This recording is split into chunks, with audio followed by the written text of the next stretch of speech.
some familiar names from last week. So thank you for attending again. I wanted to go over some important deadlines just in case you haven't had a chance to go to our website.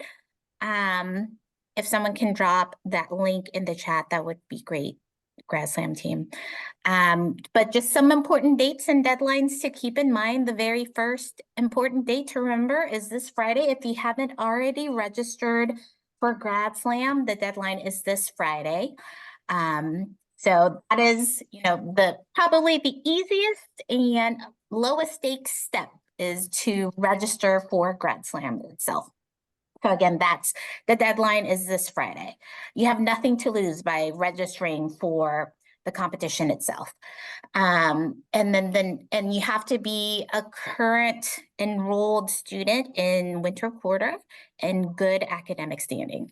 Next step after that is for the preliminary video submission round. So the video submission deadline is Monday, February 12th. And then in order to be eligible to win or to receive a $50 gift card for submitting the video, you also need to have signed up for a small group coaching session, which happens those sessions happen next week, and you will get links to those sessions once you register for the competition. Okay. And then after, if you're thinking optimistically, from the video submission round, we will select 20 semifinalists. And we have 2 semifinal rounds, both happening on the same day. So that would be Tuesday, March 5th. And those rounds are happening here on campus. Those are in-person rounds happening at Kirchhoff Grand Salon. And if you're thinking further beyond that, our final competition, in which 10 finalists selected from the 2 semifinal rounds will be competing. And that final competition will be on Tuesday, April 2nd at the Luskin Conference Center here on campus. So those are the most important dates. And then once we have our campus champion, the campus champion will go on to compete in the UC-wide competition in May 2024, and that will be up in San Francisco. They have not released the official date for that yet, but it's typically the first Friday of May. So that will happen in May. And then also one thing that you need to know, if you are a finalist, you will be invited to a lunch with Dean Edner and some other distinguished guests that will happen the following day on Wednesday, April 3rd. So those are just some important dates to note. So you can find all the information about presentation guidelines and other important things to note about the competition itself on our website. And again, the link is in the chat. So I don't want to take up too much of our facilitator's time. Before I introduce David, I wanted Grad Slam team to quickly introduce themselves because you'll see us at pretty much at every workshop and every small group coaching session, and you'll see our names in the emails and whatnot. So my name is Ivy, and I'm the Director of Operations and External Relations for the Division of Graduate Education, and I'll hand it off to Louis next. Hey y'all, you can call me Louis. I use they, them pronouns. I am events engagement specialist, so I'll be kind of handling some of the communication as well, and I help plan a lot of the Division of Graduate Education events along with Courtney, Popcorn Courtney. Hi, everybody. My name is Courtney. I am the other events and engagement specialist. This is my second year with Grad Slam, so very excited to see some new play faces and also some familiar faces as well. And I'll pass it over to Vanya. Hello, everyone. I'm Vanya. I use she, her pronouns. I am the communication and marketing lead for the Division of Graduate Education. And I am very happy to be here with everybody today and excited for this year's competition. Do we do introductions for Dave? I think, David, I'll just pop it over to you. Yeah, you can. Oh, hold on, David, sorry. If you have any questions whatsoever, if it's, whether it's about the workshop or just questions about Grad Slam in general, please feel free to send us a message in the email that I just dropped in the chat. So askgrad@grad.ucla.edu and put Grad Slam in the subject line. And we will try and get back to you as quickly as possible. But again, you'll find information on our website about the competition itself. And then Vanya also dropped the registration link in the chat if you haven't already done so. And again, like I said, you have nothing to lose by registering for the competition itself. So that's the most important thing that you need to do is to register first. And now without further ado, I'd like to pass it off. Oh, hold on. I see Eliza. It's Lisa. Thank you Lisa. for holding this. I missed the two from last week, but thank you. I have a quick question for registration, and this could be a vain Okay. question, but you guys needed like picture to upload for publications, things like that. So that stopped me from finishing the registration because is it like, can I upload anything and then update it later or Yeah, that's you can. That's perfectly fine. okay? I thought once I upload whatever I have, because I'm doing No. professional, I don't know, headshots. If you wanted to change the photo that you submit, you can do so later. You just need to let us know. Oh, we let you know. It's not like I Yeah, you can let us know. Okay. And is that also true for the title of the presentation? Yes. I just wanted to know that so I could submit it. Thank Good question. Thank you for asking. And then, yeah. So if nobody has any other questions at this point, I'd like to hand it off to David. Great. Well, thank you, Ivy, and good afternoon, everyone. I'm David Fuller. I'm a trainer with Campus Human Resources Learning and Organizational Development, and I'll introduce myself a little bit more in a moment, but we're going to be talking today a little bit on how to resonate with an audience when giving a presentation. Some of the basics to think of when you're giving a presentation. It's often the case when we're presenting information, especially in a context like Grad Slam, when you know a whole lot about the information that you're going to be sharing with others. That's the easy part, is just knowing the stuff.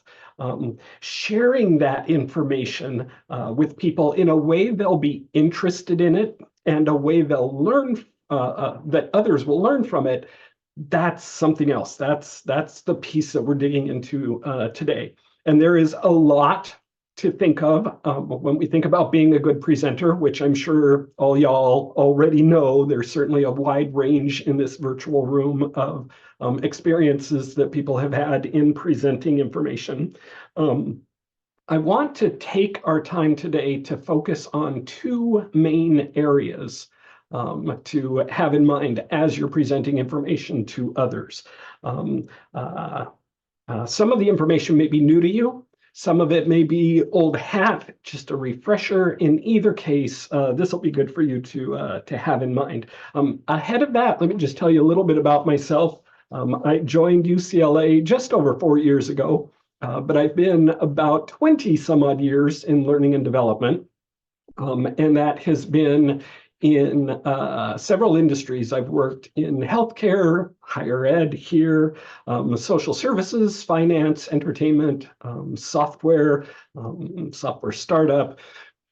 And the reason I mention this is I want to emphasize that across all of these different industries, across all of these fields with the variety of roles that people have in them, people are people.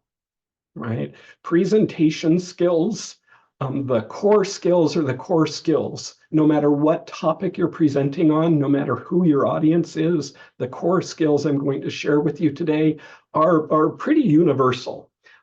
So let's dig into this. The two main topics we're going to be chatting about today are how your audiences learn and what you can do to get your message received well. The concepts I'm going to share with you really are big picture concepts, but they're things that even having a little bit of knowledge about can make a big impact on your presentations. And they're things I wish I had known more about in my own career as well. So while there's a high probability you're here for the upcoming Grad Slam presentations, the reality is we spend our lives presenting information. And that is whether you're in a white collar knowledge work kind of role or even a blue collar job. It's easy to think about in the white collar roles, right? Because PowerPoint presentations and other presentations at meetings and lab reports and finance reports, that's ubiquitous. They're everywhere. Even in a blue collar world, though, how we present information is key. And a great example I like to give of this, when I lived in North Hollywood, the auto shop that I went to was just a few blocks from me, and I loved them for a couple of key reasons. One was when I would take my car in, they'd assess it, they'd call me back, or I'd go back to find out what was wrong. They spoke to me in words I could understand. They didn't go into the nitty-gritty of what the specific parts of the motor were called. They would give me the big picture, a general idea of what was going on, and they would speak as relates to me. They knew that even though I lived a few blocks from the garage, that I worked several miles away at UCLA. So they knew to talk to me in terms of, you have a commute, so here's why we're going to recommend this repair. Or, you're working from home most of the time, so even though you have a commute, we're going to recommend you don't get this repair done for a little while, right? So using language I can understand, speaking to my needs, presentation skills, doesn't matter what you're working in, they're good to have. So whatever your career path is, whatever your current path is, these skills we're going to be talking about can be helpful. So Grad Slam, rest of your life, doesn't make a difference. This is all good. So we're going to start with how you can refine your presentations to take advantage of how adults approach learning. And I talk about adults because most of what we think we know about how people learn comes from how we ourselves learned in school, right? That whole K-12, even arguably through undergrad work, that's a specific way of learning. But there are some distinct differences between how kids learn, which is pedagogy, right? Word you probably are familiar with, and how adults learn, which is andragogy. So today, what I want to share with you are a couple of elements of how adults learn, and we'll talk about what to do with that information in terms of your own presentations. So what we know, one thing we know from adult learning theory is that adults are independent. We see ourselves as independent, where our self-concept is based on independence rather than dependence. The day-to-day elements of our lives are not controlled by parents and teachers. In our adult working lives, we're independent and make our own choices, right? We usually don't have to pay attention and learn because someone tells us it's required. We have agency over our lives and our learning. So what you want to do with that as a presenter is develop a need-to-know feeling in your audience about what you're going to share. You give people that view of the top of the mountain, what you're going to be presenting on, give them that view and help them understand why they want to climb up there with you. This makes the content immediately relevant to them. It helps answer the question for your audience members, what's in it for me? Right? Why am I sitting here listening to this? Make a case for the value of the content you're going to share as it relates to their lives. As I mentioned, when we're in school, K-12, undergrad, we're there to learn whatever is served up to us. And we're not really giving up anything to be there because we didn't really have a choice but to be there.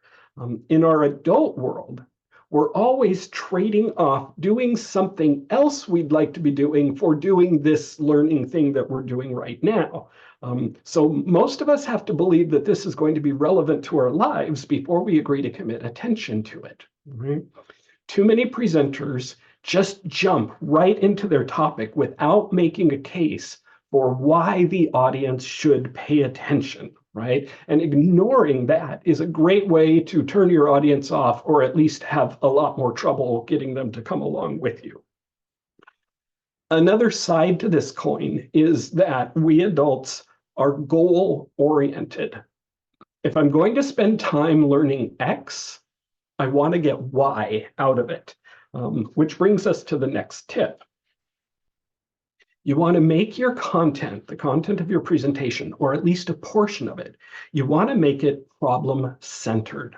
This is similar to making it relevant, but what we're keying in here, what we're keying into here is engaging your audience to use their problem-solving skills in order to engage with your content.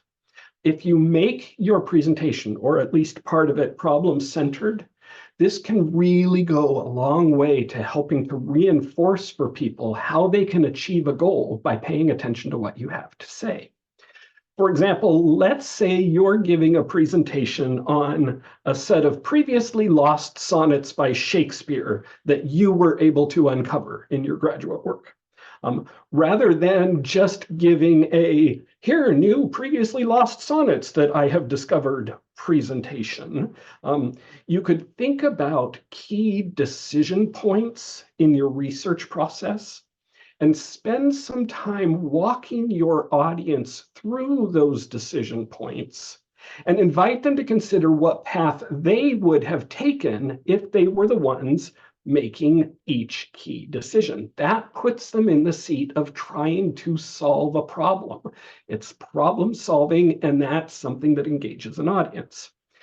Here's an instance of when you can use an imagine, if you will, kind of approach with your audience. Let's say your presentation is on a new test for a disease behind a particular kind of hearing loss in children. And your test costs 1/10 of what the current method costs. Okay, let's assume that's the case. Making that problem-centered for an audience might sound something like this. Imagine you're the head of pediatrics at a major children's hospital with budget cuts happening left and right. Your program on hearing loss diagnosis and detection is world-renowned, but your board is set to scale back due to costs. It seems you have 3 options in front of you, right? So now you present the 3 options, you talk about cost savings, but you're making it problem-centered for your audience, right? Even just that, here are some options, gives that problem-centered hook.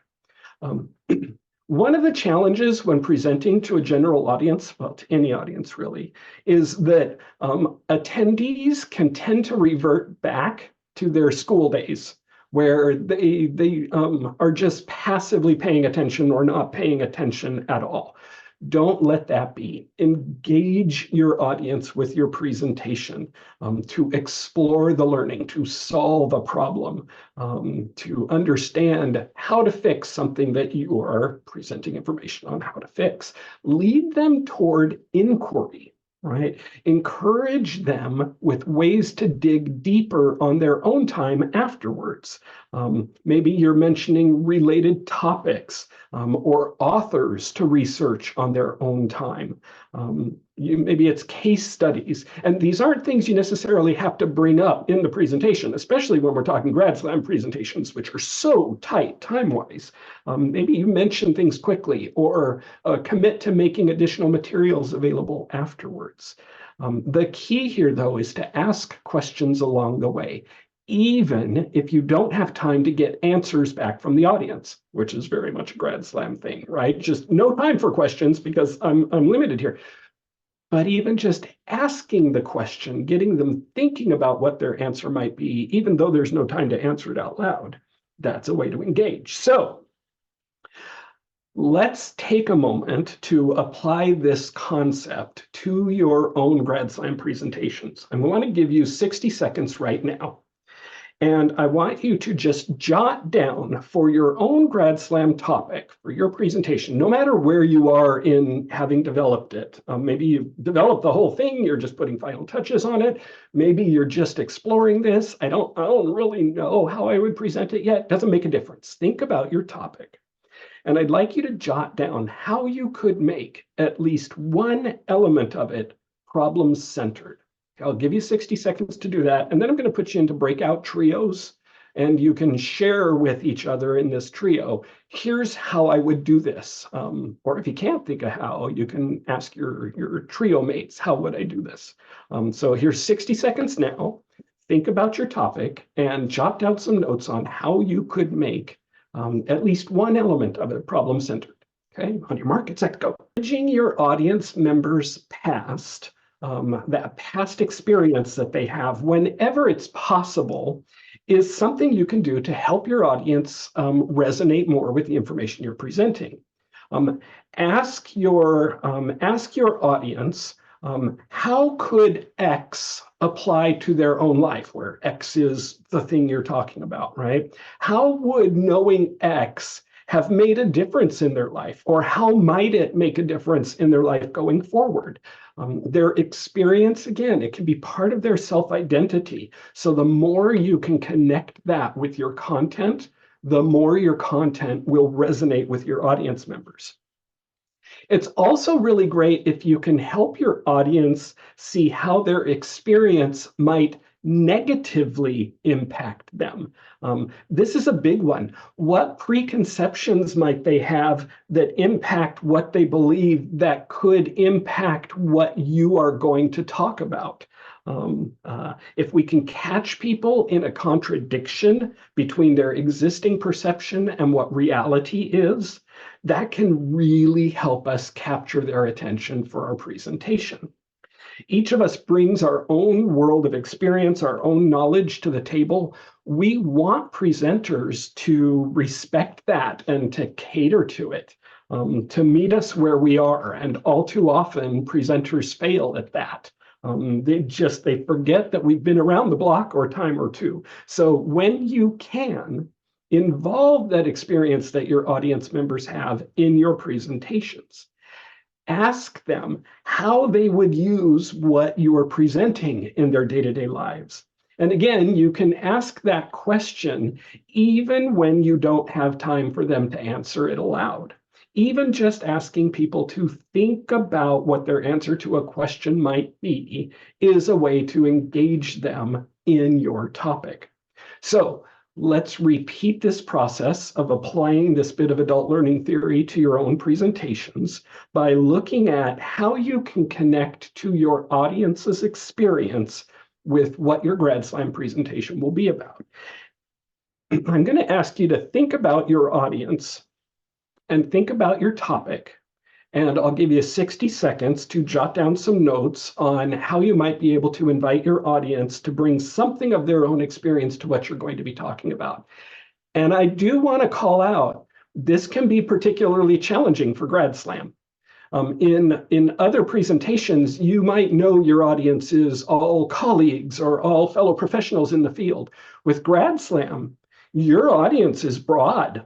Right? It can be anyone from a fellow student to a professor to a community member, like who knows who's there. So this can be a bit of a challenge, but it invites you to really dig into the broad nature, the broad applicability, if possible, of your content. Like, is there just some element that can connect to anyone, right? And if not, what element can connect to most people?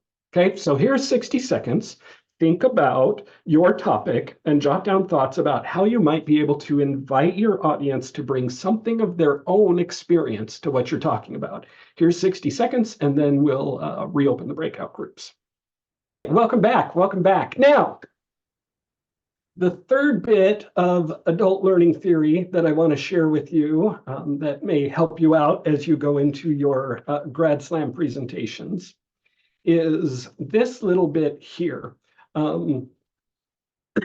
Most of the time, when we go out to learn something new as adults, it's not just for the joy of learning.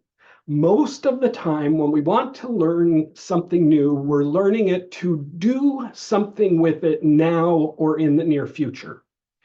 And whenever I talk about this, most of the time when I talk about this, there's some pushback. It's like, no, I love to learn just for fun. Like I had someone say that in a presentation. I'm like, oh, really? Okay, well, what's the last thing you learned just for fun? And they said, I learned Italian. I just wanted to learn Italian. And I asked, so you never planned to use it? You just wanted to learn? Well, I do want to go to Rome in a couple of years, and I thought it might be nice to be able to speak a few. Well, there it is. We're not just learning for the joy of learning, it's learning to apply that knowledge. I want to be able to speak Italian when I go to Rome. If you think about it in the corporate world, I teach leadership development courses here at UCLA, supervisory management courses. And I don't think there's a single participant I have in my workshop, in any of the workshops I teach, who come because they just want to learn delegation skills for fun, or they just want to learn performance management for fun, right? It's practical application in their role. Graduate studies is the same thing, right? I think it's probably a rare grad student who says, no, I'm getting my graduate degree. I'm not planning on doing anything with it. I'm actually going to go and work in something else. No, we get our graduate degrees because we want to work in that field. Does it always work out that way long term? No, a lot of times it does.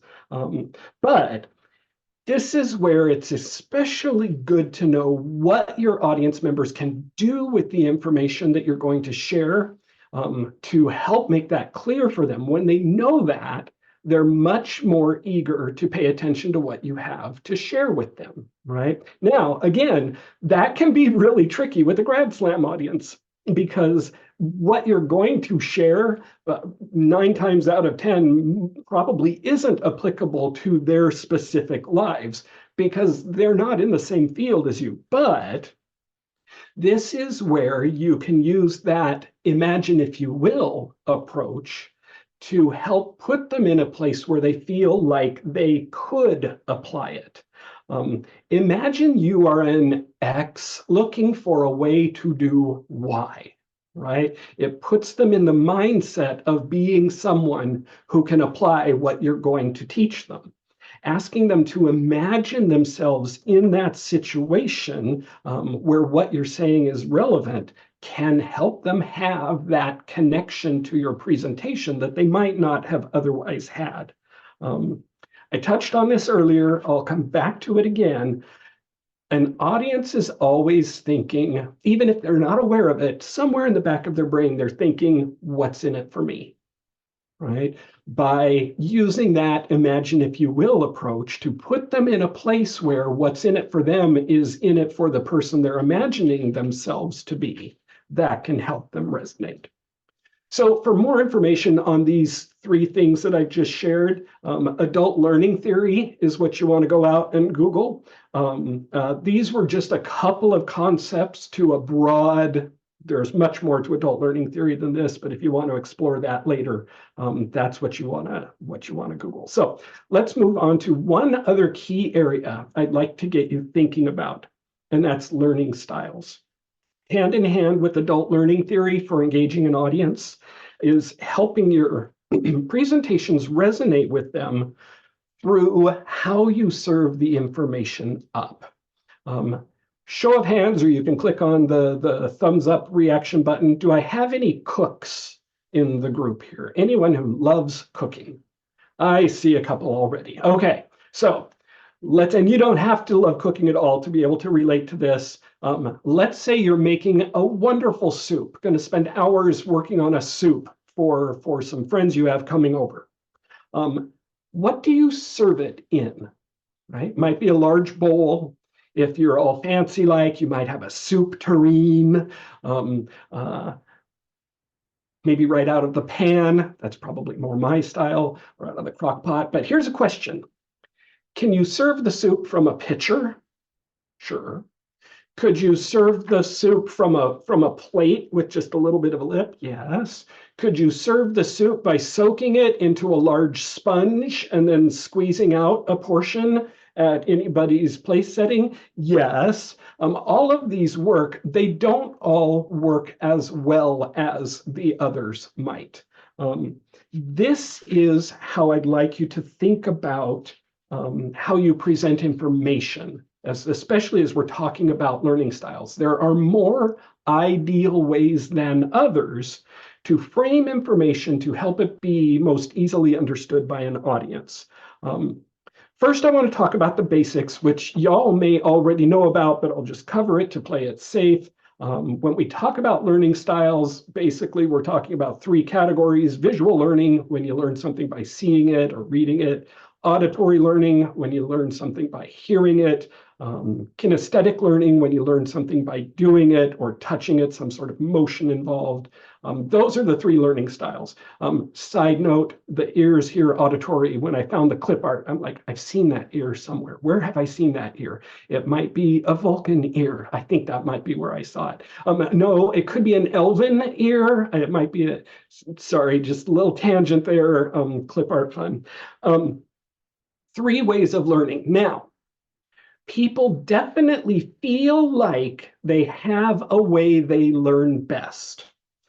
What's interesting, though, is that over the last decade or so, a little bit longer than that, a lot of discussion and research has been going on in the academic world. Studies being done, being reviewed as to how learning styles come into play and whether or not they're actually important. And there's now growing evidence that it doesn't actually help to match content to an individual's learning style, because what they're finding is individuals don't have a best learning style, right? That's a myth. But, and I'll leave that to academics to debate. I know that's a hot topic for a lot of people. What doesn't have the same amount of debate, what does have the good solid research behind it, is that some subjects, some subject matter is better served by particular learning styles than others. For example, geometry. If I had to teach you about rectangles and cubes and angles of a polygon, how effectively could I teach that to you if I couldn't show you the objects? Could you learn geometry if it were audio only, right? Sure, but it would be much harder to learn. What if I had to teach you a song, right? But I couldn't sing it. I couldn't let you hear it. The way I had to teach you the song was only through pictures or in writing. Again, it could be done, but providing the auditory learning path would be so much more helpful. So for your upcoming presentation, for all presentations really, a good approach is to cover all the bases as best fits the topic. Now, I'm not saying that you should prepare all learning styles for all of your presentation, because that could be a waste. What I am saying is pay attention to which style serves various portions of your presentation the best. Sometimes it might be all three equally. Sometimes it might be one as a main way with the others behind, tangentially. For example, if in your graduate research, have you discovered a new math equation? Show it, right? That would lend itself well to visual learning. Did you discover a new whale song, right? Play it, let your audience hear it. That lends itself well to auditory learning. If you've created a new type of fabric, pass it around, right? Let people feel it, let them get their kinesthetic hands on it. Feel free to explore that and find out what could work best for your audience with your particular topic, right? Where does your topic lean into learning styles? If you think around that, you'll be setting yourself up for a win. So that brings us to the end of the content for today. I'd love to find out what questions you have that I can answer for you, that I can point you in a direction, or that I can elaborate on a little bit to help you in your presentations. And you could just take yourself off mute and chime in if you have a question or use the raise hand button. I'm pretty easygoing either way. Yeah, I have a question. I've seen the Grad Slam maybe one time before the pandemic, and I think there are some videos out there that we can always go and look at the champions. So when I'm presenting in class and we have more than 3 minutes, I engage a lot with the audience. Like I start with a question and what do you think? And I try, and I know there's no time to do this in the 3 minutes. So I was wondering if you have a strategy of like, we prepared the question in the breakout room. So if I just ask the question, but let it linger without, I mean, nobody's gonna answer, right? Like, but you start with a question, like you said, for the experience part, I prepared something. And then you start with that and then you go into your slide. Is that an effective way? Yeah, absolutely, Lisa. Sorry to No. interrupt you there. Yeah, you're spot on. It's and within the, so I've got a couple of thoughts here. Definitely, yes. Ask the question rhetorically, right? Because it's not a Q&A. You don't have time for Q&A. You don't even have time for one person to answer, because that one person might be the person who has to talk 5 minutes about whatever it is they're saying. You can't have that person answer. There's just no time for interaction. But to ask the question as if you were going to get answers and then jump right into your next bit of your presentation. I'd be curious to get Ivy's thought on this. I almost would be, you had said, ask the question and then let it linger. I almost would be hesitant to do that because someone might jump in with an answer or raise their hand. You don't want to cut anyone off. But I would say if you're the fifth presenter, you might have some more leeway in letting it linger than the first presenter, because people will know, oh, this isn't an interactive kind of thing. But still, you can't let it linger long because you got 3 minutes, and that lingering time could be valuable time for speaking up. Ivy, do you have thoughts there? I would agree with what you said. Like, yes, asking a question to the general audience is, a good way to start and to get them hooked in right away. But like David said, you don't have a lot of time, so you really don't want to give them room to answer, because you just want to use get the most out of those 3 minutes that you have. You get time the second that you utter your first word. So the timer starts right when you speak. So you want to make the most out of those 3 minutes. So, and if you haven't gone over the presentation guidelines yet, you do get penalized once you go past the 303 mark. Then we will take points off of your score. So making sure you're making the. I have a question. Oh, and Ivy, we were, just in case you can hear us, Ivy, you're frozen. You had just frozen up. But yeah, and Lisa, and you just don't have the time for that. Another question coming. Even though asking in the middle, right, as quick as it might be. So I had a choice between looking at the cells dividing this way or looking at the cells dividing this way. Which way would you have gone? Where I went was da-da-da-da. Even just tossing in that little thing gets people going, oh, which way would I have gone? Oh, let's see what she did. So yeah, great question. Someone else, thanks, Lisa. Someone else had said they had a question. Yeah, so I know that it's a delicate balancing act between like bigger picture implications that like tease the imagination and then like the actual technical depth of like your actual research and the takeaways from that. And I'm curious if you know of any kind of rule of thumb about like what percentages of time to devote towards like broader audience, here's where it's applicable versus like how deep should you really go into your research that you've seen as successful in the sort of That's really great, and would love to hear Ivy's thought on there too. I think I would just initially answer that with only you can tell. If you don't spend any time enticing them, they may be less interested in what you have to say.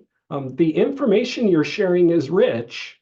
Also remember, Grad Slam's a competition, right? So how do you win the competition? You win the competition by attracting the audience's attention, right? How do you get the judges to hook into what you're saying? So if you don't spend any time doing that, you run the risk of losing them. If you spend too much time doing that, you don't get the heart of your research in there. So you're asking the right question there. I don't know that there's a specific 4% inquiry, 96% substance. Ivy, have you seen more or less a successful formula? I can't really say because I mean each presenter does it differently. I mean, I would recommend watching the last 2 years at least, like Vanya has dropped in the chat right there. Watch previous year's presentations because everyone's a little bit different. I can't say that there's a magic formula, magic percentage of, for a Grad Slam presentation to be successful because it can be different for everyone. So, but previous Grad Slams to go to our YouTube channel and to go through at least the last 2 years. The finalists from maybe watch the 3 finishers.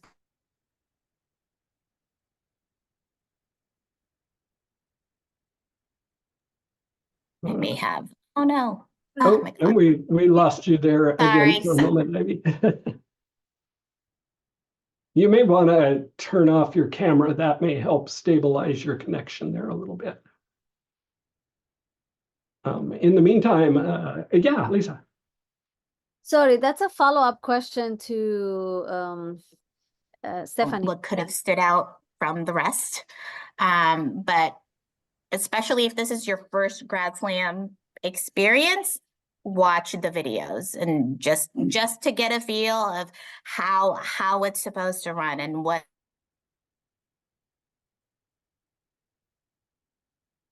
in attending. We have one tomorrow, crafting a compelling presentation. It's colleague Lola Engel. And then on Thursday, we have finish your slide, which is, you'll get some important tips on how to make the most out of your one slide, optional slide for your presentation. So, but again, watch the videos. I always recommend to students every year, watch the videos from previous years. That's, one of the more important pieces of advice that we can give you is to watch previous presentations. And if you have a chance to go to Lola's workshop, she's great. I love working with her. She's awesome. I think you'll get a lot out of that. And Lisa, I know you have a question. I'm happy to stick around and answer it. But Ivy, if you wanted to, I don't know if you need to set the group free because I see we're at time. Yeah, I mean, thank you again, everyone, for coming. Like I said, we have two more workshops this week, and then registration deadline is on Friday if you haven't already done so. And you can always visit our website for more detailed information about the competition itself and links to the workshops. So otherwise, if you have questions for David, you can stick around and he can answer those for you. But otherwise, have a good rest of your Tuesday. I'm wishing you all the best on your Grad Slam presentations.